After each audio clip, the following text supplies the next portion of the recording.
Mga North Koreans natakot na maging susunod na target ng kanilang leader na si Kim Jong-un. Tingnan nyo ang mga mukha ng mga North Koreans. Bakit kaya sila palaging mukhang hindi masaya?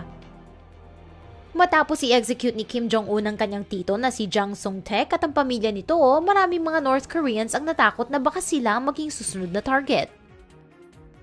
Ayon sa South Korean newspaper Chosun Ilbo, ang mga asawa ng mga North Korea officials ay nagsisipuntahan sa mga manghuhula dahil nag-aalala sila para sa kanilang mga pamilya. At dahil pinagbabawal ang ganitong pamahiin sa publiko sa North Korea, iniimbita nila ang mga manghuhula na magpunta sa kanilang bahay.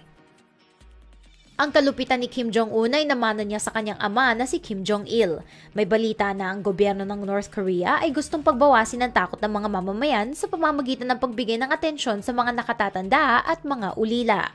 Pinapaalala din ng gobyerno na maraming kabutihang nagawa ang lolo ni Kim Jong-un na si Kim Il-sung.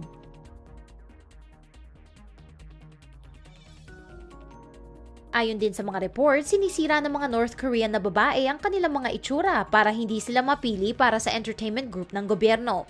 Ayon din sa report, halata daw na mas mababa ang standards nitong si Kim Jong-un kaysa sa kanyang ama pagdating sa mga babaeng papasa para maging miyembro ng entertainment group. Isa lang ang nasisiguro mula sa report na ito, ang mga North Koreans ay patuloy na maghihirap sa ilalim ng kanilang supreme leader.